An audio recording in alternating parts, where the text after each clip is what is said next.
بسم الله الرحمن الرحيم.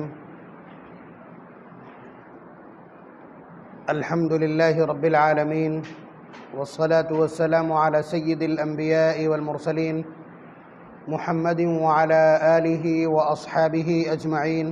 أما بعد، أعوذ بالله من الشيطان الرجيم. بسم الله الرحمن الرحيم.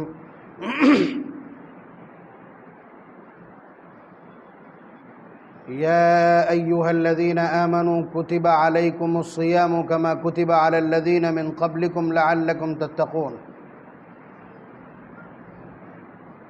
وقال النبي صلى الله عليه وسلم: من صام رمضان إيمانا واحتسابا غفر له ما تقدم من ذنبه.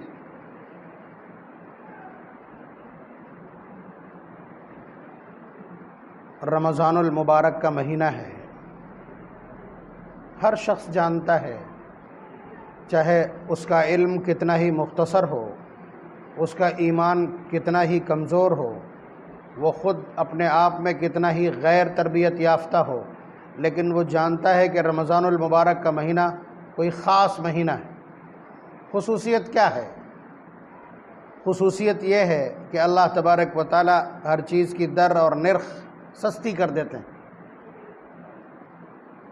اللہ تبارک و تعالی اس میں عطا، بخشش، کرم، احسان، فضل، انعامات، معافی، خلاصی، چھٹکارے، ان ساری چیزوں کو بڑھا دیتے ہیں.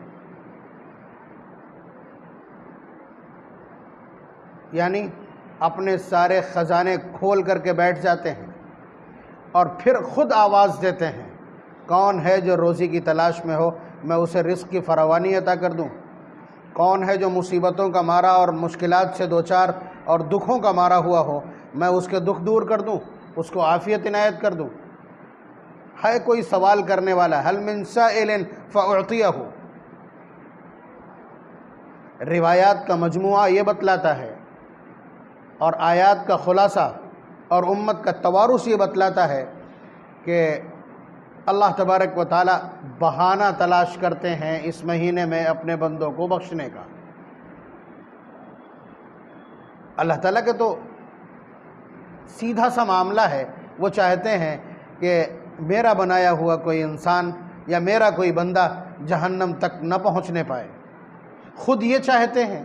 اس طرح کے انعامات، اس طرح کی نوازشات، اس طرح کے وعدے اور اپنے رحم و کرم کے سلسلے میں اس طرح کی تفصیلات قرآن و سنت میں موجود ہیں. اوپر سے انبیاء بھیج دیے کہ وہ آ کر کے بتلائیں گے کہ اللہ تبارک و تعالی ان چیزوں سے راضی ہوتے ہیں، اس لیے ان کو اختیار کرو تاکہ جہنم سے بچ سکو. خود فرماتے ہیں: ما یفعل اللہ بعذابکم، کہ اللہ تعالیٰ تم کو عذاب دے کر کے، سزا دے کر کے کیا کریں گے؟ ان شکرتم و آمنتم، اگر تم اللہ کی ذات پر یقین رکھو یعنی ایمان رکھو اور تم اللہ کی نعمتوں پر شکر گزاری کرتے رہو. یہ دو مختصر سے کام ہیں، اگر یہ کرتے رہو تو اللہ تعالیٰ سزا نہیں دیں گے. اللہ تعالیٰ کیوں سزا دیں گے؟ تم کو سزا دینا نہیں چاہتے، یہ کہہ رہے ہیں. اور جب یہ بات ہم نے سمجھ لی کہ رمضان المبارک میں اللہ تبارک و تعالیٰ اپنی عطا بڑھا دیتے ہیں، اپنی بخشش بڑھا دیتے ہیں، معافی کا عام اعلان کر دیتے ہیں، رحم اور کرم کا معاملہ کرتے ہیں، غصے کے اور مواخذے کے تمام امور کو بہت ہلکا کر دیتے ہیں. فتحت ابواب الجنہ وغلقت ابواب النار، یا وہ ابواب جہنم، کہ جہنم کے دروازے بند اور جنت کے دروازے اللہ تبارک و تعالیٰ کھول دیتے ہیں. اس کا مطلب یہ ہے کہ غیظ و غضب، مواخذہ اور پکڑ بہت نیچے چلی جاتی ہے اور رحم و کرم جوش مارنے لگتا ہے. یہاں تک سمجھ لینے کے بعد اب پھر آپ تجزیہ کر کے دیکھیے کہ ہم کو ضرورت کس چیز کی ہے. ہم کو ضرورت کس چیز کی ہے؟ اگر ہم کو اللہ نے یہ ساعات عنایت کر دی ہیں، یہ لمحات عنایت کر دیے ہیں، قبولیت اور نوازش کی یہ گھڑیاں اگر ہم کو عنایت ہی کر دی ہیں، تو پھر ہمیں تلاشنا چاہیے کہ ہمیں ضرورت کس چیز کی. موجودہ جو حالات ہیں، ان حالات میں آپ دیکھ رہے ہیں کہ قومیں ملت اسلامیہ کے اوپر بھوکے بھیڑیوں کی طرح ٹوٹ پڑی. حکومتیں ناپاک منصوبے بنا رہی ہیں. اور چاروں طرف کا جو ماحول ہے وہ انتہائی خوفناک ہے اور انتہائی ڈراونا ہے، انتہائی دہشتناک ہے، اور مسلسل یہ کوشش کی جا رہی ہے کسی طرح یہ اپنے ایمان سے سمجھوتا کر لیں، یہ ایک اللہ کی بات کرنا چھوڑ دیں، محمد الرسول اللہ کے پیغام سے ہٹ جائیں، یہ جس دین کی، جس فنڈامنٹل کی، جس قانون کی بات کرتے ہیں، یہ اس کو چھوڑ کر کے ہمارا بنایا ہوا قانون اپنا لیں، یہ کوششیں ہیں۔ اور اس کے لیے انہوں نے اپنا سب کچھ استعمال کیا ہے، طاقت کا استعمال کیا ہے، حکومت اور اقتدار کا استعمال کیا ہے، اپنے حکومتی اور اقتدار کے جو وسائل ہے، جو سورس اور فورس ہے، وہ سارا کا سارا اس کے لیے استعمال کیا ہے انہوں نے۔ لیکن قرآن کریم ہم کو یہ پیغام دیتا ہے کہ حاکم کوئی بھی ہو اللہ کے حکم کے بغیر نہیں آتا، ملک اور اقتدار اللہ تبارک و تعالیٰ کے خصوصی فیصلے سے ہی ملتا ہے۔ اس کا مطلب یہ ہے کہ یہ سب کچھ اللہ تبارک و تعالیٰ کی مرضی اور منشا کے مطابق ہے، یہ سارا سنچالن اور یہ ساری ویورچنا حکومت اور اقتدار کی اور یہ ساری راجگدیاں اللہ تبارک و تعالیٰ کے حکم سے ہی تقسیم ہو رہی ہیں۔ اللہ تبارک و تعالیٰ ایسا کیوں کر رہے ہیں؟ ایسا کیوں کر رہے ہیں؟ تو اللہ تبارک و تعالیٰ کا ایک دستور ہے، فَكُلًّا أَخَذْنَا بِذَنبِهِ، پارہ نمبر 20 سورہ عنکبوت کے اخیر میں یہ آیت ہے۔ اللہ تعالیٰ تمام قوموں کا لیکھا جوکھا اور ان کی ہسٹری بیان کرنے کے بعد اللہ تعالیٰ فرماتے ہیں فَكُلًّا أَخَذْنَا بِذَنبِهِ، کہ یہ جن کو دیکھ رہے ہو کہ یہ پانی میں غرق کیے گئے، جنہیں چیخ کے ذریعے تباہ کیا گیا اور جن کے اوپر بجلی گری، یہ سب کے سب اپنے گناہوں کی وجہ سے پکڑے گئے۔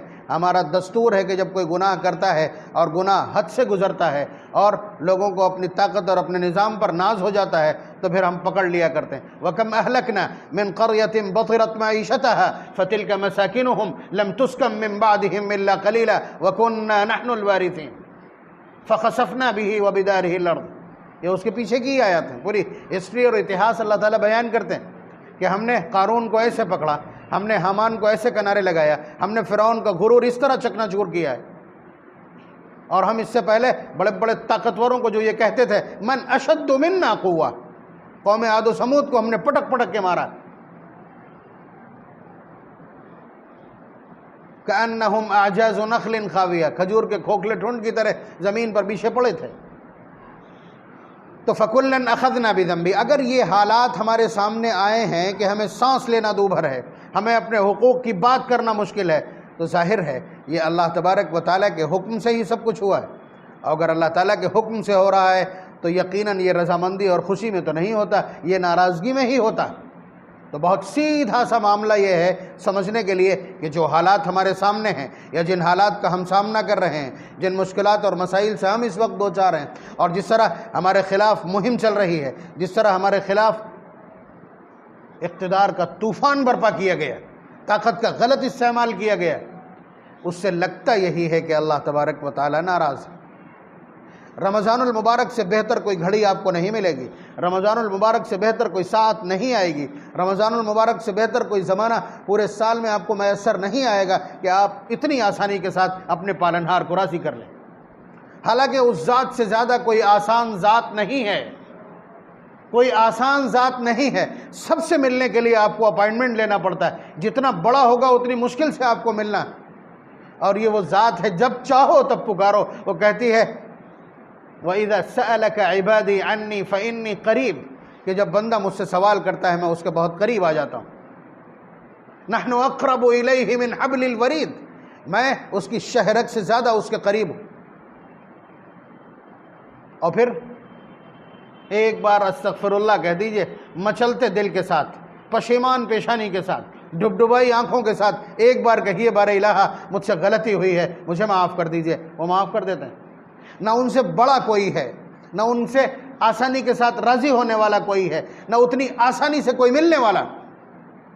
بڑی عجیب چیزیں، بڑی متضاد چیزیں اللہ تبارک و تعالیٰ کی ذات سے۔ تو اللہ تبارک و تعالیٰ کو تلاش کرنا مشکل نہیں، وہ کہتے ہیں نحن اقرب الیہ من حبل الورید۔ اور وہ راضی کتنے سے ہو جاتے ہیں؟ ذرا سی پشیمانی اور معافی، ترنت معاف کر دیتے ہیں، ترنت معاف کر دیتے ہیں۔ اور اس کے ساتھ ساتھ اس کے ساتھ ساتھ ان سے زیادہ عظمت والا بڑائی والا کوئی نہیں، قانون اس کائنات کی کوئی چیز، کوئی ایسا ذرہ نہیں جو ان کی گرفت سے باہر ہو۔ اور رمضان المبارک کا مہینہ ان کے وعدے کے مطابق، ان کے حبیب کی اطلاعات اور اعلانات کے مطابق اس میں وہ نواز ہی دیتے ہیں، صرف ہاتھ اٹھانے کی دیر۔ ہاتھ اٹھانا اس لیے ضروری ہے کہ آپ پروو کریں نا پہلے کہ آپ بندے ہیں، آپ بندگی میں بلیو کرتے ہیں، آپ عبدیت میں، آپ ورشپ میں بلیو کرتے ہیں، آپ عبدیت اور غلامی کو پسند کرتے ہیں، آپ نے ان کو رب اور اپنے آپ کو غلام مانا ہے، انہیں آقا اور اپنے آپ کو بندہ مانا ہے۔ یہ ثابت کرنا پڑے گا، یہ ایمان کا جز ہے، ایمان کا حصہ ہے۔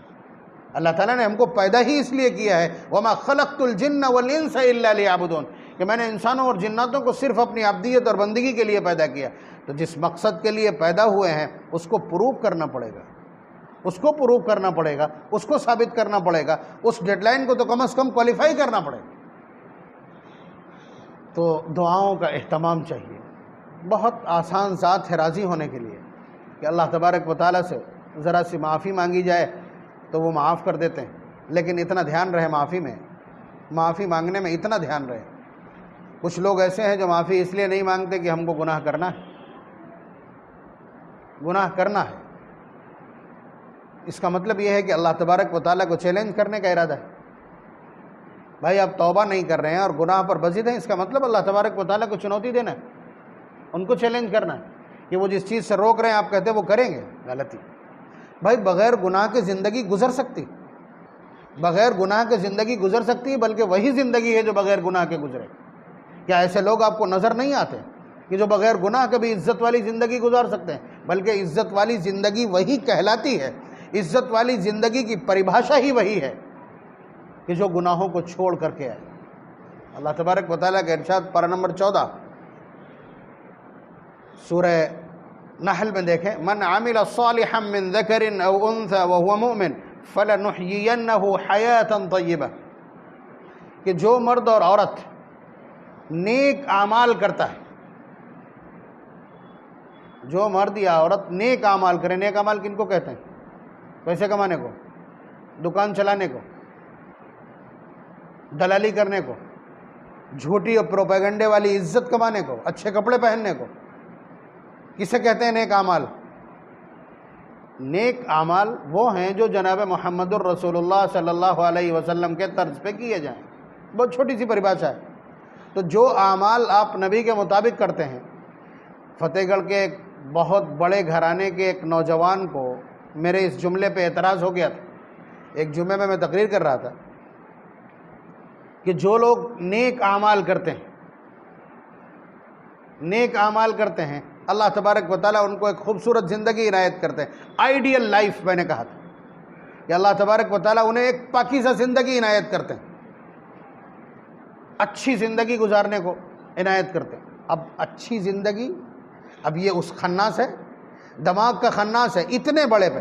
جب آپ 5 سال کے بیٹے کو جسے KG1 میں جھولا لاد کے آپ بھیجتے ہیں، اس کے دماغ میں آپ نے یہ سیٹ اپ کر دیا ہے کہ بیٹا محنت سے پڑھنا، ہم نے تمہیں انگلش میڈیم میں اس لیے داخل کروایا تاکہ تم اچھی مارکنگ کرو، بڑی نوکری ہو اور تم پیسے والے کہلاؤ، عیش و آرام سے زندگی گزارو۔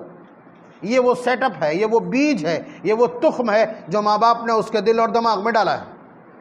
تو اب وہ آئیڈیل لائف اسی کو سمجھتا ہے کہ اس کے پورچ میں قیمتی گاڑی کھڑی ہو اور اس کے نیم کے آگے کوئی بڑا سا عہدہ اور ٹیگ لگا ہوا ہو اور لوگ اس کے پیر چھوتے ہوں یا اس کے سامنے ہاتھ جوڑتے ہوں یا حضرت اور سر سر کرتے ہوں۔ یہ اس نوجوان کے بھی ذہن میں تھا۔ پھر اس نے بعد میں آ کر کے مجھ سے پوچھا تو میں نے اس سے کہا کہ پہلے تو آپ یہ بتلاؤ کہ اچھی زندگی کہتے کس کو؟ وہیں پہ آ گیا کہ جس میں کوئی پریشانی نہ ہو۔ میں نے کہا اچھی زندگی وہ کہلائے گی جو نبی رحمت صلی اللہ علیہ وسلم کی زندگی کا زیروکس ہو، جو ان کا پرتو، وہ اچھی زندگی ہے نا۔ میں ایک مومن ہوں، ایک عالم ہوں، قرآن و سنت کے سندرب میں بات کر رہا ہوں، کہیں اور کیسے جا سکتے ہیں آپ؟ اور اگر کوئی کہتا ہے کہ محمد الرسول اللہ کی زندگی کے علاوہ بھی کوئی اچھی زندگی ہے، اسے چاہیے کہ وہ دوبارہ سے کلمہ پڑھ لے۔ بہت جٹل سمسیا ہے یہ ہم سب کے دلوں کے اندر یہ گندگی اور غلاظت اور نجاست بھری ہوئی کہ نبی کی زندگی تو مشکلات کی زندگی، وہ آئیڈیل لائف نہیں ہے۔ وہ آئیڈیل لائف نہیں، اسی لیے پوری ملت میں کوئی ایسا ملتا بھی نہیں. بڑی عجیب صورتحال ہے. مطلب بہت کڑوا گھونٹ ہے جو آپ کے حلق سے نہیں اتر رہا ہے.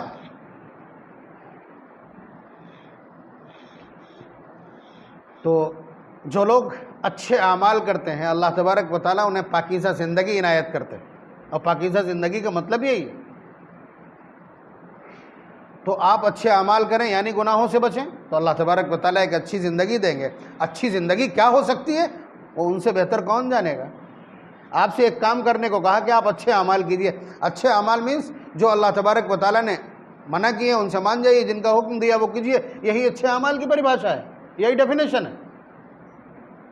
اور جب یہ میسر آئے گا تو پھر وہ اگلا کام اللہ تبارک و تعالیٰ کا، اللہ تبارک و تعالیٰ کا اگلا کام ہے کہ وہ آپ کو اچھی زندگی عنایت کریں گے. اب اچھی زندگی اگر آپ نے موٹی رشوت کا نام سمجھا ہے، میز کے نیچے سے آنے والی رقم موٹی ہو جائے، اگر اس کو آپ اچھی زندگی سمجھتے ہیں تو یہ آپ کو اور شیطان کو مبارک ہو. یہ اسلام میں اچھی زندگی نہیں ہے، یہ غلاظت اور گندگی والی زندگی ہے جس میں پریشانیوں کے سوا کچھ نہیں. ایک طرف دولت کا انبار ہوگا، دوسری طرف آپ کی بیماریوں کی ایک فائل لگی ہوئی ہوگی اور اس کے بیچ میں آپ جوجھ رہے ہوں. یہ ہے پھر آپ کی لائف. تو اس لیے گزارش یہ ہے کہ رمضان المبارک میں اپنے گناہوں سے توبہ کی جائے. لوگ اس لیے توبہ نہیں کرتے ہیں کہ انہیں ابھی گناہ کرنا ہے، معاذ اللہ ثم معاذ اللہ. میں اس کے لیے طریقہ بتلا رہا ہوں آپ کو کہ دیکھیے، توبہ کہتے ہیں اپنے گناہ پر شرمندہ ہونا اور آئندہ اس گناہ کے، اگر کسی مخصوص گناہ کے سلسلے میں آپ توبہ کر رہے ہیں، آئندہ اس گناہ کے نہ کرنے کا عزم اور ارادہ کرنا، ورنہ توبہ متحقق نہیں ہوگی. تو آدمی یہی سمجھتا ہے کہ وہ ابھی گناہ کرے گا. کوئی داڑھی نہیں رکھاتا کہ ابھی گناہ کرنا ہے، کوئی حج کرنے نہیں جاتا کہ ابھی گناہ کرنا. مطلب اتنی مہلت، اتنی جرأت. نبی اکرم صلی اللہ علیہ وسلم فرماتے ہیں کہ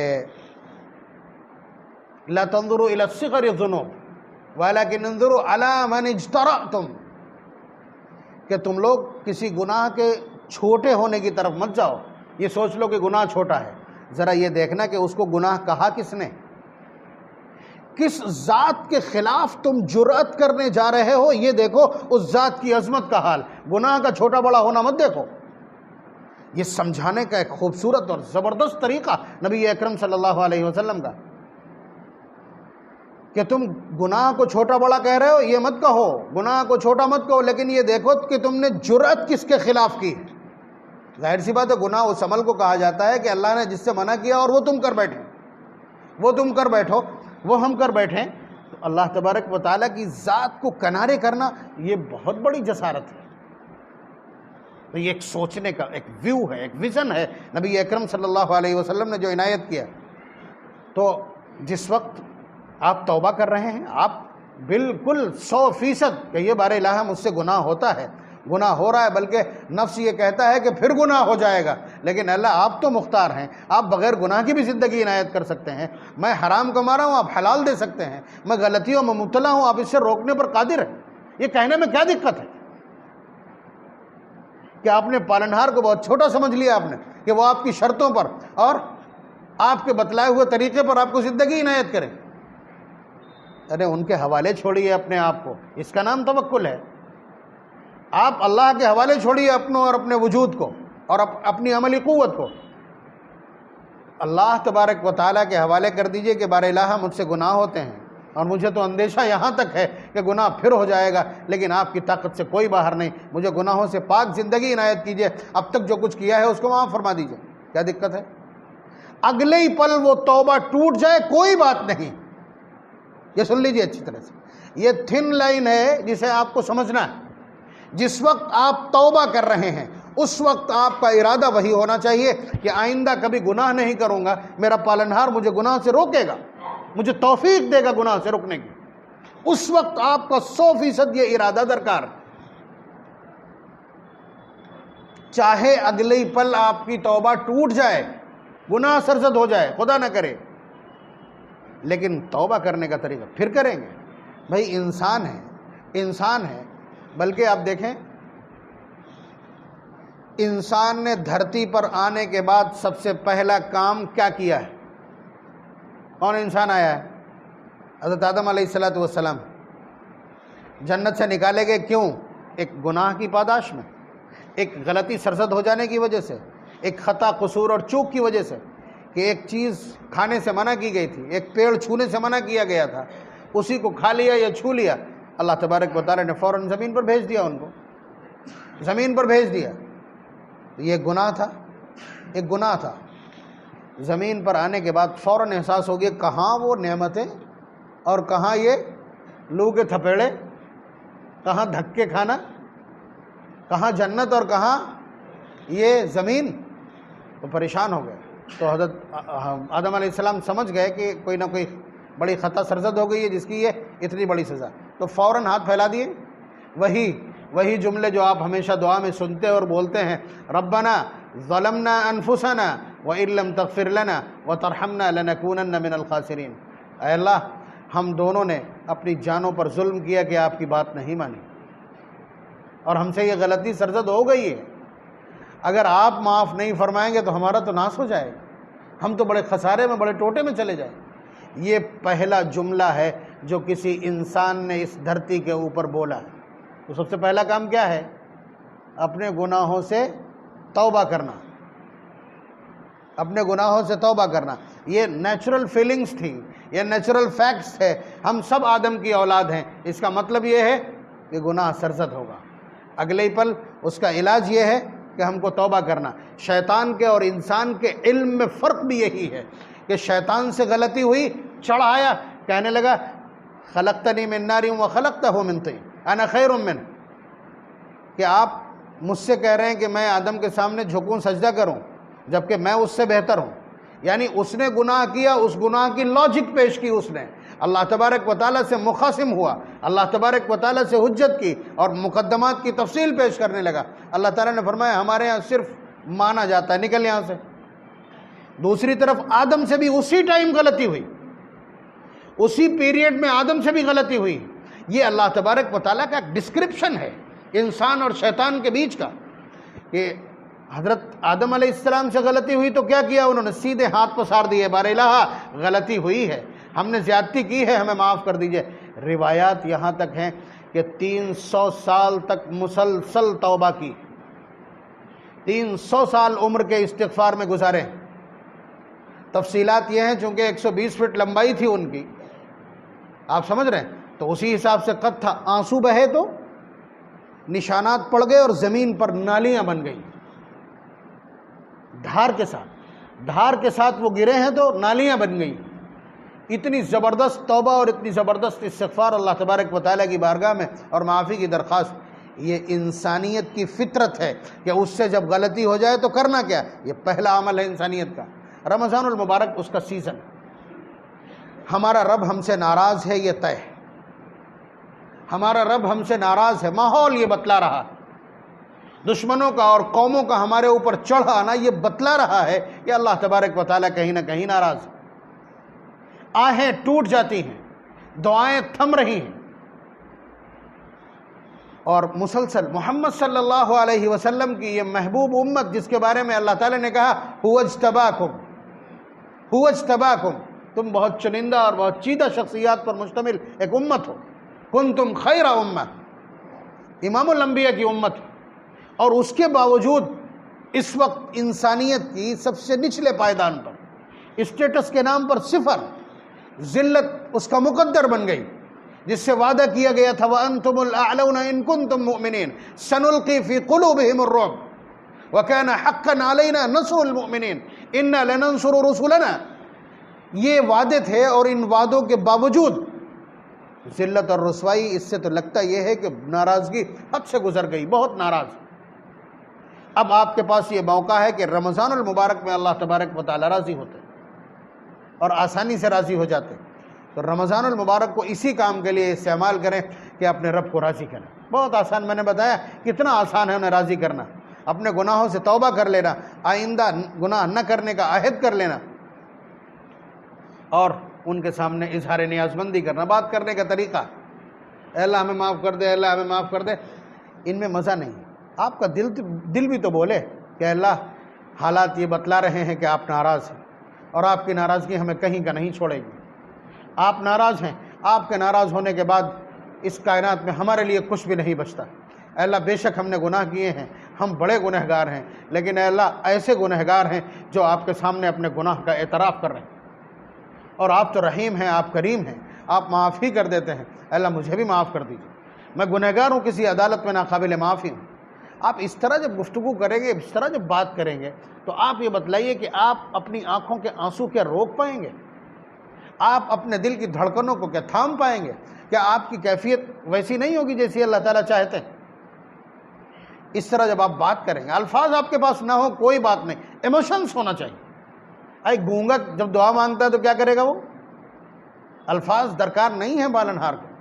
ان اللہ لا ينظر الى صورکم واموالکم، اللہ تعالیٰ ظاہری چیزوں کو دیکھتے ہی نہیں، نہ صورت دیکھتے ہیں، نہ دولت دیکھتے ہیں، نہ مینٹیننس دیکھتے ہیں۔ ولکن ينظر الى قلوبکم واعمالکم، وہ تمہارے اعمال دیکھتے ہیں اور تمہارے قلوب پر نگاہ رکھتے ہیں کہ دل کیا کہتا ہے، دل کس لے پہ دھڑک رہا ہے، دل کے سر اور تال کیا ہیں اس وقت۔ دل کیا کہتا ہے، کیفیت کہاں ہوتی؟ کیفیت دل کی، کیفیت دل کے اندر ہوتی ہے۔ آپ اپنے پروردگار سے کس طرح نیاز مندی سے گفتگو کر رہے ہیں؟ اللہ تبارک و تعالیٰ نے دو ٹوک کہہ دیا ہے، نبی اکرم صلی اللہ علیہ وسلم نے ہم تک پہنچا دیا۔ کسی غافل، لاؤبالی اور لاپرواہ دل کی بات اللہ تعالیٰ نہیں سنتے۔